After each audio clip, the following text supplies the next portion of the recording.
Alright guys, so today in this video we're talking about 5 ways to make you a better street photographer.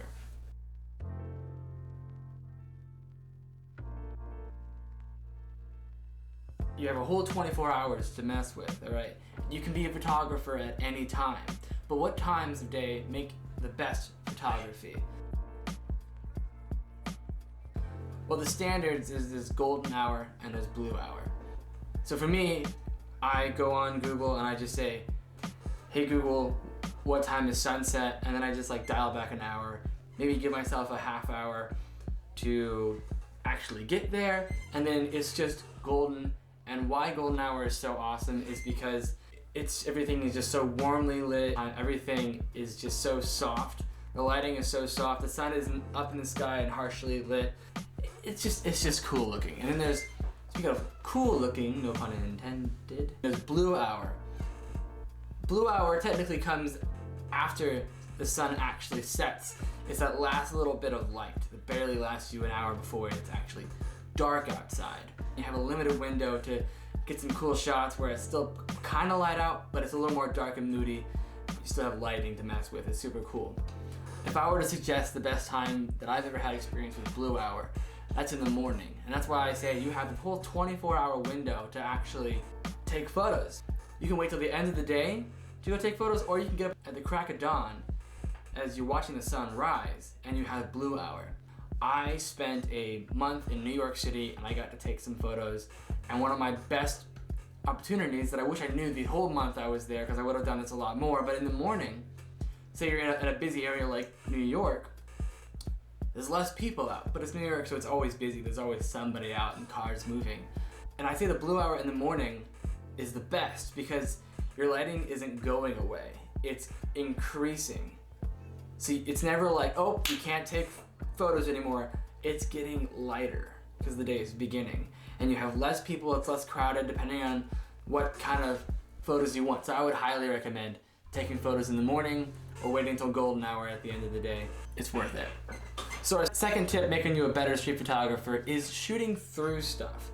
So this is where you can get very creative with your environment. So the normal person taking a picture, probably just trying to document something, that maybe they're not actually trying to make art, or you are, their brain would think, oh, look at that. There is a car or a cool person or something over there they want to take a picture of, but there is a literal tree or a telephone pole right in front of you, and you're like, oh, I should probably move out of the way so that the telephone pole isn't in view. Well, I'm telling you, make sure that telephone pole is in view. Make it a little bit in view. If there's a tree in the way, maybe shoot through the leaves. Frame your shots. These fill your frames and make them more creative.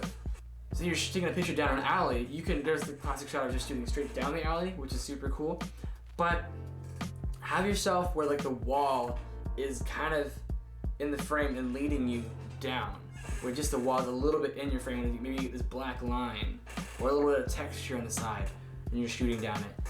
These are made for really cool shots. Number 3, reflections. Find reflective surfaces. It's a well-known thing among all forms of art that things that are repeated or symmetrical are automatically beautiful. No matter what random shape you make, if you reflect it twice, it'll probably look pretty cool. Reflections with photography though, if it's something like a piece of glass or a water puddle, lights reflect in that and you just see them. These sparkling gems of light. And that's what we're capturing as photographers, is light. That's what your camera is doing, it is sucking in light. And I think it's a little bit poetic when you see, because to us, these pictures are very valuable to us photographers. It's really cool because that's why we do it. But these little light balls that you see in these reflections of water are literal gems of light, which is what our pictures are. So the pictures are valuable to us, and these little light gems I think are super cool. So light gems, just came up with that.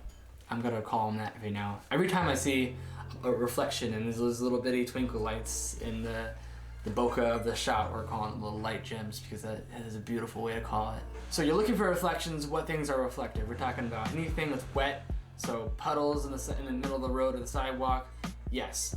Windows, anything made of glass, mirrors, literally mirrors, like car mirrors. Just go up to a random car that is parked and take a picture of the mirror and reflect at the sky or something.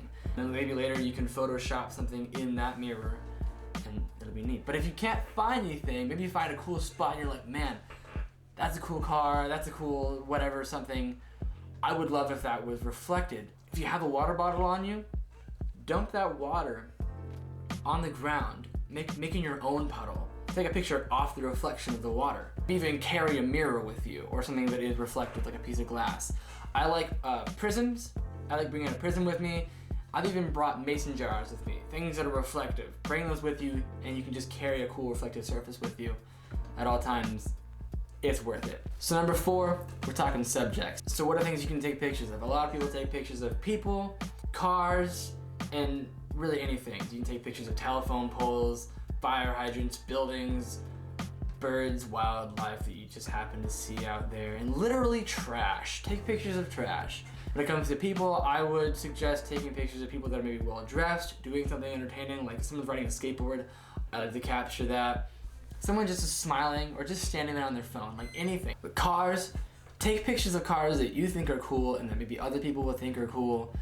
Don't take pictures of just every car, but definitely you see a spoiler on that car, like you should probably take a picture of that car. But it doesn't even have to be just cool cars. I like taking pictures of pickup trucks, city buses, anything that's construction related, or even police cars. I wonder if police officers would get like sketched out, like this guy had a huge camera and he's taking pictures of me. I don't know, maybe he'd pull over and he'd explain, hey, no, I'm just a photographer taking pictures downtown. And he'd be like, oh, cool. What's your YouTube channel? And they're like, well, let me show you. Now you have a police officer watching your YouTube. Point number 5 is thinking ahead. Be always thinking ahead and mindful of what you're going to be doing with this photo. What I mean by that is think, what is this going to look like when I edit that? And I feel like for me, that is where a lot of the joy is of street photography. I like things clean and neat, and I like to remodel things and make things cool and clean them up. I like seeing videos of people restoring old tools and stuff like that. They get all the rust off of it.